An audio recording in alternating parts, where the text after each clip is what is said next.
Praise the Lord. 7 वचन ਜਿਹੜੇ ਯਿਸੂ ਮਸੀਹ ਨੇ ਕ੍ਰਾਸ ਦੇ ਉੱਤੇ ਕਹੇ, ਮੈਂ ਚਾਹਨਾ ਇਹ ਵੀ ਤੁਸੀਂ ਲਿਖੋ, ਕਿਉਂਕਿ ਇਹ ਨਾਰਮਲ ਕਿਸੇ ਨੂੰ ਵੈਸੇ ਯਾਦ ਨਹੀਂ ਹੁੰਦੇ। ਪਤਾ ਹੁੰਦਾ, सीक्वेंस नहीं पता होगा।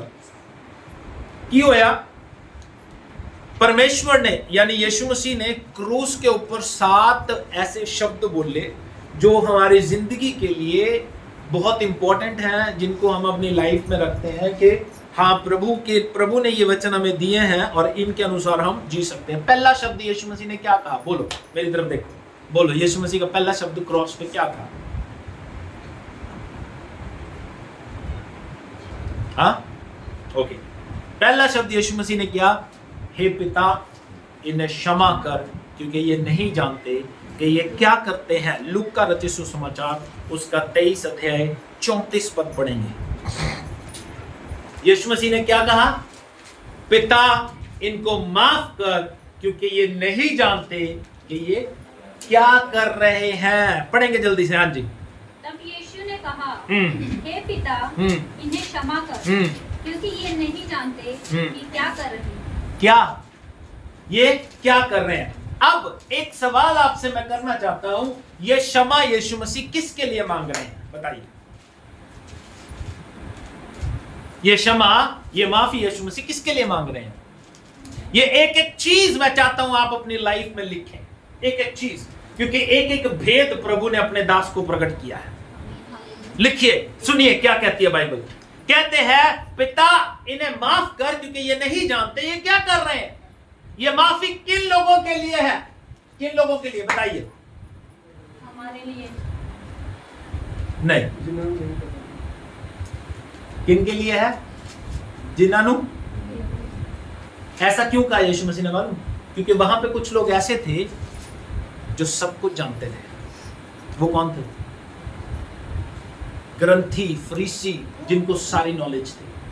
इवन दो महायाजक, जिनको सब पता था कि यीशु आएगा, वो मरेगा, और वो उस मृत्यु का हिस्सा बन रहे हैं। इसलिए यीशु किन के लिए माफी मांग रहा है? जिनको नहीं पता, जिनको नहीं पता, जो अनजाने में। इसीलिए बाइबल में भी लिखा है, सुनिएगा, बाइबल में भी लिखा है, जो व्यक्ति जानबूझकर पाप करता है उसके लिए माफी नहीं है। मैं नहीं कह रहा, बाइबल कह रही है। अगर हमने देखा हो, नहीं देखा तो इब्रानियों उसका 10 अध्याय 26 और 27 पद पढ़ सकते हैं। ये यीशु की माफी सबके लिए नहीं है, उनके लिए है जो अनजाने में कर रहे हैं। जो जानबूझ के पाप करता है, बाइबल कहती है उनके लिए कोई माफी नहीं है। इब्रानियों 10 अध्याय 26 और 27 पद जल्दी से पढ़ेंगे, इतना टाइम नहीं है हमारे पास, काम ज्यादा है, प्रभु भोज भी लेना है। हाँ जी, 26 और 27। 10 की क्योंकि सच्चाई की पहचान प्राप्त करो। सच्चाई की पहचान प्राप्त करने के बाद यदि हम जानबूझकर पाप करते रहे तो पापों के लिए फिर कोई बलिदान बाकी नहीं है। फिर बाकी क्या है मालूम? सुन लो आगे, बाकी क्या है? हाँ, दंड का एक भयंकर बाट जो होना बाकी है। अब मैं आपको बताता हूं, एक बंदे को पता है प्रार्थना करनी है, नहीं करता, वो गुनाह है। एक बंदे को पता है चर्च जाना है, नहीं जाता, वो गुनाह है। एक बंदे को पता है दशमांश देना है, नहीं देता, वो गुनाह है। एक बंदे को पता है प्रभु के वचनों के अनुसार जीना है, नहीं जीता, गुनाह है। और उनकी माफी कोई नहीं है, उनकी माफी, क्योंकि वो जानबूझ कर करते हैं। जानबूझ के क्या होता है? जो जानता है कि ये करना है लेकिन नहीं करता। तो यीशु सबके लिए माफी नहीं मांग रहे, वो उनके लिए माफी मांग रहे हैं जिनको पता नहीं है। ओके, पहली बात। दूसरी बात, यीशु मसीह ने क्रूस पे क्या कही? बताओ। पहली नहीं पता था? आप कह सकते हो, जब हमें पहली का नहीं पता पास्टर जी, दूसरी का कैसे पता होगा? पहली तो इतनी आसान थी, दूसरी का कैसे पता होगा? तो दूसरी बात यीशु मसीह ने कही, तो आज ही मेरे साथ स्वर्ग लोक में होगा। किससे कही थी? किससे कही थी? डाकू से। किससे कही थी? लूका रचित सुसमाचार उसका 23 अध्याय 43 पद पढ़ेंगे। उसने उससे कहा, हाँ, मैं तुझसे सच कहता हूँ कि आज ही तू मेरे साथ स्वर्गलोक में होगा। क्या लिखा है? तू आज ही मेरे साथ। स्वर्गलोक में होगा। एक्चुअली ये वर्ड स्वर्गलोक एक प्रॉपर वर्ड नहीं है। इंग्लिश में लिखा पैराडाइज। क्या लिखा है? पैराडाइज। जब मैंने डिक्शनरी में देखा तो पैराडाइज का मतलब होता है आनंद धाम, पूर्णतः सुखद स्थल, या इसको एक बिब्लिकल टर्म में हम कहते हैं इब्राहिम की गोद, या वहां पे इंग्लिश में आया रेस्टिंग प्लेस, क्योंकि स्वर्ग के लिए लिखा है। स्वर्ग में कोई गया नहीं, सिर्फ एक ही गया जो वहां से आया था। वो कौन है? यीशु मसीह। ओके, तो इसको स्वर्ग में नहीं लेके गया यीशु मसीह। That is the resting place, जिसको इब्राहिम की गोद कहा जाता है, आराम का स्थान। ओके, ये बाइबल हमें बताती है। तो प्रभु कहता है आज तू मेरे साथ रेस्टिंग प्लेस में होगा। रेस्टिंग प्लेस, जब आप पढ़ते हो एक अमीर आदमी मर गया, रिमेंबर, कितने लोगों को पता है? अमीर आदमी मर गया और वो नरक में गया। नरक में जब वो उधर देखता है, इब्राहिम की गोद में एक गरीब भिखारी जिसका नाम लाजर था, जो उसकी डेवड़ी पे रोटी खाता था, उसकी जुठन खाता था, वो इब्राहिम की गोद में रेस्ट कर रहा। कहता पिता इसको भेज दे ताकि ये मेरी जीभ ठंडी कर दे। यहाँ पे सेक कितना है, यहाँ पे आग लग रही है, जीभ ठंडी कितने पानी से? एक बूंद से। उससे जीभ ठंडी कैसे हो जाएगी? इधर प्यासी पानी, ये गिरेगी इसमें से एक बूंद, ये इसमें से जीभ, इसमें से कितनी प्यास बुझ जाएगी तुम्हारी? नहीं। लेकिन उसको वो भी नहीं मिल रहा वहां पे। लेकिन इब्राहिम क्या कहता है? कहता बेटा ये नहीं हो सकता, ये नहीं हो सकता, क्योंकि हमारे बीच में एक खाई है, एक गैप है। तो वो रेस्टिंग प्लेस है जहां पे सारी आत्माएं जाती हैं। अब समझना बात को। उसके बाद न्याय होगा, स्वर्ग या नरक बाद की बात है। रेस्टिंग प्लेस अभी जहां पे लोग वेट कर रहे हैं। ओके, तीसरी बात जो यीशु मसीह ने क्रूस पे कही, वो अपनी मां से कही, हे नारी देख ये तेरा पुत्र है। यूहन्ना रचित सुसमाचार उसका 19 अध्याय 26 और 27 पर। यूहन्ना रचित सुसमाचार उसका 19 अध्याय 26 और 27 पर जल्दी पढ़ेंगे।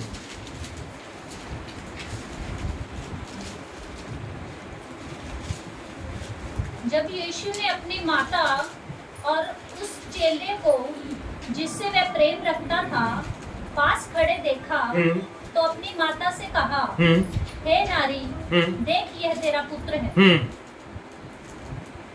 यीशु मसीह को अपनी माँ की बड़ी फिक्र थी कि उसके बाद उसका क्या होगा। उसकी माँ की फिक्र उसे क्यों थी मालूम? क्यों थी बताओ? क्योंकि उसका पिता नहीं था। मेंशन नहीं किया गया पिता है या नहीं था। एक बात और बताओ, अभी गीत भी गा रहे थे, माँ के लिए बड़ा हार्ड था। जब आप पैशन ऑफ क्राइस्ट देखोगे ना, उसके सारे सफर को उसकी माँ ने अपनी आंखों से देखा। माँ के लिए बड़ा हार्ड होगा अपने इकलौते बेटे को कुर्बान करना, अपने एकमात्र बड़े बेटे को कुर्बान करना। हाँ, उसकी फैमिली में और थे, लेकिन जितना प्यार वो यीशु से या यीशु उससे करता था, यीशु मसीह को भी नहीं लगता था कि पीछे उसकी माँ को कोई संभाल लेगा। इसलिए मैं हमेशा कहता हूँ, तो हमारी लाइफ में ना सीक्वेंस नहीं होता। बहुत सारे लोगों को मैंने देखा जो बहुत सारे मिनिस्ट्री में होते हैं, बहुत सारे पास्टर्स, वो कहते हैं मैंने अपने परिवार को यीशु मसीह के लिए छोड़ दिया। मैं आपको बताऊं, उसने यीशु मसीह के लिए अपने परिवार को नहीं छोड़ा, उसने अपने स्वार्थ के लिए यीशु मसीह परिवार को छोड़ा। क्योंकि बाइबल में या प्रभु के वचन में सीक्वेंस है, या यूं कहें कि एक कतार होती है, उसमें पहला दर्जा होता है परमेश्वर का। पहला दर्जा किसका? परमेश्वर। दूसरा दर्जा होता है परिवार का, लेकिन लोग परिवार को पीछे छोड़ देते हैं। तीसरा दर्जा, अगर आप सेवा करते हो तो सेवकाई का है, लेकिन लोग मोस्ट ऑफ द टाइम क्या करते हैं? सेवकाई को पहला दर्जा देते हैं, परमेश्वर को बाद में। लेकिन होना क्या चाहिए? मैं अपनी जिंदगी में कहता हूं, प्रभु सेवकाई इज नॉट इंपॉर्टेंट। सेवकाई जरूरी? आपको क्या बात? मैं इसीलिए मैं कहता हूं, मैं अलग बातें ही करता हूं, मैं अलग ही बातें करता हूं। सेवकाई जरूरी नहीं है। सेवकाई प्रभु ने कहा, ये मेरा प्यार है प्रभु के लिए कि मैं करता हूं। प्रभु क्या कहता है? प्रार्थना कर, वचन के अनुसार जी, मेरे राज्य के लिए तैयार हो, मेरे राज्य धर्म की खोज कर। सेवकाई के लिए थोड़ी कहा। सेवकाई मैं क्यों करता हूं? अब हम क्या कर रहे हैं, सेवकाई को पहला दर्जा दे रहे हैं। सेवकाई करना बुरी बात नहीं है, लेकिन उसको पहले दर्जे पे रखना गलत है। पहले दर्जे पे कौन है? परमेश्वर। इंसान इतने सेवकाई में बिजी हो जाते हैं, उनको प्रार्थना करने का पता ही नहीं रहता, बाइबल पढ़ने का पता ही नहीं, उनको बाइबल का ज्ञान ही नहीं है, बिल्कुल भी नहीं है। तो सीक्वेंस हमारी लाइफ में होना चाहिए। परमेश्वर के बाद अगर प्रभु यीशु मसीह किसी को प्यार करता था तो वो अपने परिवार को करता था। इसीलिए उसे अपनी मां की फिक्र थी, और वो उससे कहता है कि ये आज से तेरा पुत्र है, मैंने तो चले जाना, ये तेरा पुत्र है। और बाइबल बताती है, इसी वचन में लिखा है, वो उसी घड़ी उसे अपने घर ले गया। बाइबल में ऐसा ही लिखा है। ये जो 7 वचन है, ये बातें मैं इसीलिए कहता हूं आप लिख लो, क्योंकि ये बातें आपने कभी नहीं सुनी। 7 वचन सुने होंगे, लेकिन जिस तरह से मैं बताऊंगा वैसे नहीं सुने होंगे। ये जो 7 वचन है, इनको हम 3 हिस्सों में बांट सकते हैं। कितने हिस्सों में? पहला हिस्सा जो है वो पहले 3 वचनों के ऊपर आता है, यीशु मसीह का प्यार परमेश्वर के लोगों के प्रति। पहले 3 वचन क्या है? यीशु मसीह का प्यार किन के प्रति? लोगों के प्रति। लोगों के प्रति 10 आज्ञाएं सुनी है कभी? 10 आज्ञाएं 2 हिस्सों में बांटी जाती हैं। कितने हिस्सों में? पहला हिस्सा कौन सा है?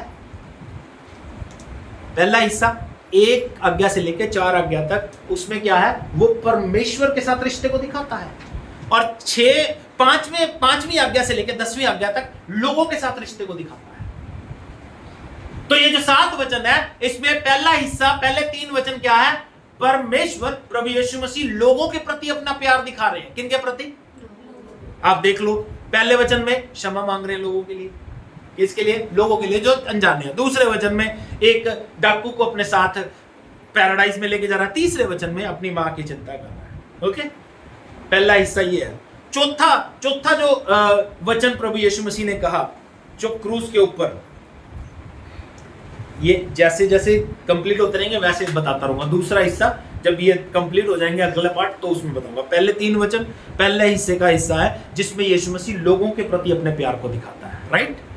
इसको आप जैसे लिखना चाहते हैं वैसे लिख सकते हैं, इकट्ठे लिखने इकट्ठे भी लिख सकते हैं। चौथा वचन यीशु मसीह ने क्रूस पे क्या कहा मालूम? एली एली लमा शबक्तनी। इसका मतलब, हे परमेश्वर तूने मुझे क्यों छोड़ दिया। मत्ती रचित सुसमाचार उसका 27 अध्याय 46 पद, मरकुस रचित सुसमाचार उसका 15 अध्याय 34 पद। पढ़िए जल्दी जल्दी जल्दी जल्दी।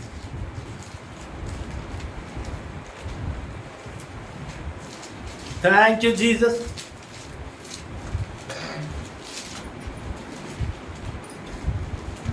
समझ आ रही है ना बातें? ऊपरों तो नहीं जा रही है? हाँ जी। मत्ती रचित सुसमाचार 27 का 46, मरकुस 15 का 34। इतना टाइम, इतनी देर में मैं 10 बारी पढ़ देता था बचपन में। वाह जी वाह, बड़े पलटे कर रहे हो, जल्दी करो। 15 का 34। तीसरे पहर यीशु ने पुकार कर कहा, हाँ, एलोई एलोई लमा शबक्तनी। हाँ। इसका अर्थ यह है, हे मेरे परमेश्वर तूने मुझे क्यों छोड़ दिया। यहाँ पे भी एक भेद की बात बताता हूँ। यीशु मसीह ने सारी जिंदगी परमेश्वर को पिता कहकर संबोधित किया। कैसे? लेकिन अगर आप पहले वचन में भी देखते हो, पहले वचन में भी यीशु मसीह प्रार्थना करते हैं, हे पिता इनको क्षमा कर, क्योंकि ये नहीं जानते कि ये क्या करते हैं। लेकिन यहाँ पे बाइबल बताती है वो परमेश्वर क्या के संबोधित कर रहा है। हाँ, क्यों? क्योंकि परमेश्वर ने उससे मुख मोड़ लिया, पूरी दुनिया के पाप उसके ऊपर आ गए और उसका रिश्ता परमेश्वर से टूट गया। क्योंकि पापी इंसान के पाप जब यीशु मसीह की देह पे आ गए, परमेश्वर उस पाप को देख नहीं पाया, परमेश्वर ने उससे मुख मोड़ लिया। इसीलिए वो चिल्लाता है, हे परमेश्वर तूने मुझे क्यों छोड़ दिया। अब ये वर्ड जो है एली एली, ये कौन सी भाषा का वर्ड था? हाँ, राइट। कौन सी भाषा का? क्योंकि उनकी भाषा का होता तो उनकी जिंदगी में सवाल ना आता। मालूम इसके बाद लोगों ने क्या कहा?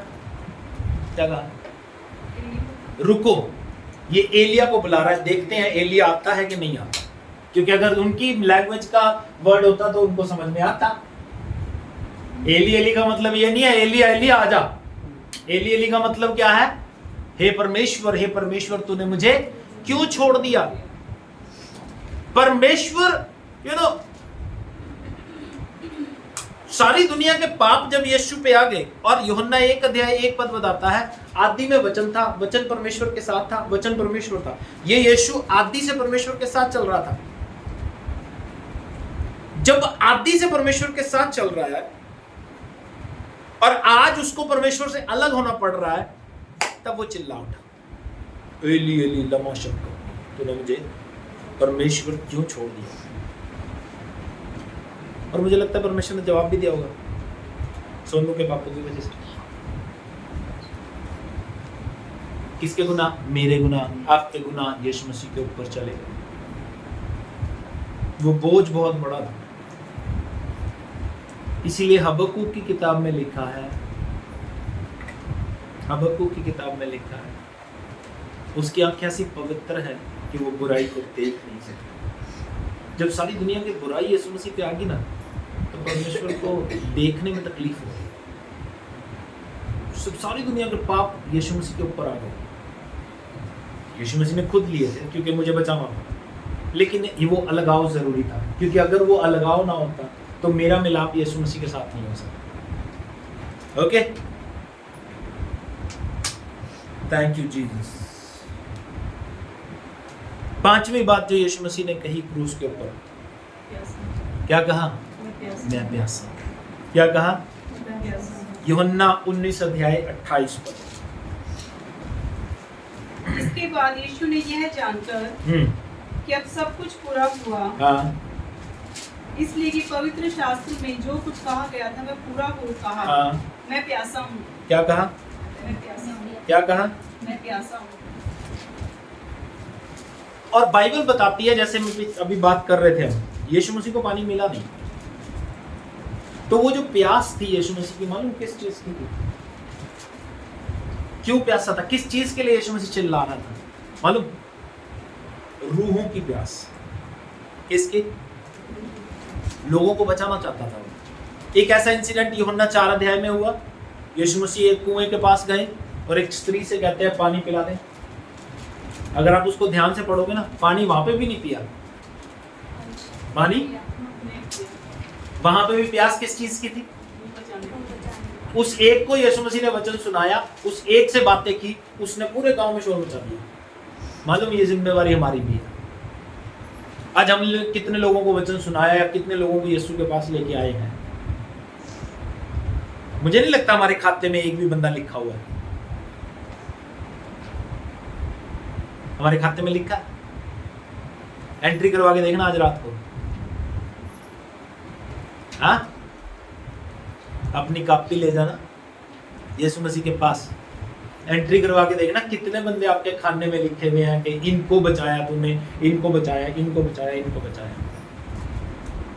अगर मिलते हैं तो उन्हें ढूंढो, नहीं मिलते तो ढूंढने की कोशिश करो भैया, बचाने की कोशिश करो। बहुत सारे लोग मर रहे हैं, नाश हो रहे हैं।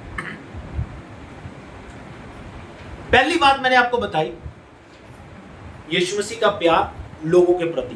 दूसरी बात, चौथा और पांचवा वर्ड है यीशु मसीह का प्यार परमेश्वर के वचन के प्रति। किसके प्रति? वचन के प्रति।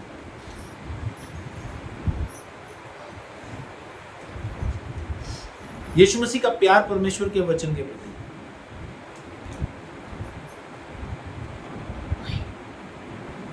छठवीं बात जो यीशु मसीह ने क्रूस पे कही, वो है पूरा हुआ। बात समझ रहे हो? मैं ये कह रहा हूं 7 वचनों को 3 हिस्सों में बांट सकते हैं। पहला हिस्सा परमेश्वर का प्यार लोगों के प्रति, दूसरा हिस्सा 4 और 5 वचन परमेश्वर का प्यार परमेश्वर के वचन के प्रति, यीशु मसीह का प्यार। तीसरा हिस्सा परमेश्वर का प्यार, यीशु मसीह का प्यार परमेश्वर के प्रति, वो है 6 और 7 पद, यानी 6 और 7वां वचन। पूरा हुआ यीशु मसीह ने कहा, यूहन्ना उसका 19:30 पद। जब यीशु ने वह सिक्का लिया तो कहा पूरा हुआ, हाँ। और सिर झुकाकर प्राण त्याग दिए। और मैं ये सोचता हूं, मेरी अपनी सोच है, मुझे ये लगता है कि जो 6 नंबर पे है इसको 7वें नंबर पे होना चाहिए। बात सेम ही है, प्राण दोनों में त्यागा, लेकिन इसको यूहन्ना ने अलग रीति से लिख दिया, लूका ने अलग रीति से लिख दिया। ओके, तो मुझे लगता है कि जो पूरा हुआ ये 7वें नंबर पे होना चाहिए, लेकिन सीक्वेंस यही है, बिब्लिकली सीक्वेंस यही है। बिब्लिकली लॉ में यही लिखा है। तो पूरा हुआ मींस क्या पूरा हुआ?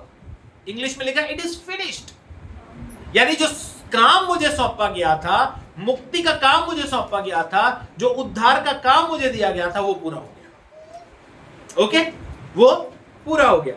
सातवीं और आखिरी बात यीशु मसीह ने क्रूस पे क्या कही? हे पिता, मैं अपनी आत्मा तेरे हाथों में सौंपता हूं। लूका उसका 23 अध्याय 46 पद। लूका उसका 23 अध्याय 46 पद। और यीशु ने बड़े शब्द से पुकार कर कहा, हाँ, हे पिता, मैं अपनी आत्मा तेरे हाथों में सौंपता हूँ। ठीक है जी। मैंने बताया 3 हिस्सों में इनको हम बांट सकते हैं। 1, 2 और 3 वचन जो यीशु मसीह ने क्रॉस पे कहे, वो यीशु मसीह का प्यार लोगों के प्रति है। 4 और 5 पद यीशु मसीह ने जो क्रॉस पे कहे, वो परमेश्वर का प्यार, यीशु मसीह का प्यार परमेश्वर के वचन के प्रति है। 7 और 6 वचन जो यीशु मसीह ने कहे, वो यीशु मसीह का प्यार परमेश्वर के प्रति है। ओके, तो ये 7 वचनों को एक और छोटी सी बात मैं आपको लिखवाना चाहता हूं, लिख लीजिए। 1, 4 और 7 वचन यीशु मसीह ने परमेश्वर से कहे। पहला वचन और चौथा वचन और 7वां वचन किससे कहे? 2, 3 और 5 यीशु मसीह ने मनुष्य से कहे। ओके, और छठा वचन उसने अपने आप से कहा। बात समझ आई? इसको इसीलिए मैं कहता हूं लिख लो। दोबारा रिपीट करो। 1, 4 और 7 पद यीशु मसीह ने परमेश्वर से कहा। किससे बात कर रहा है? 1, 4 और 7 जो यीशु मसीह ने 7 वचन बोले ना क्रॉस पे, तो पहला, चौथा और 7वां वचन परमेश्वर से बात की उसने। दूसरा, तीसरा और 5वां वचन मनुष्य से बात कर रहा है। किससे बातें कर रहा है? मनुष्य से। छठी बात जो वो कर रहा है, वो अपने आप से कर रहा है। वो अपने आप से कर रहा है।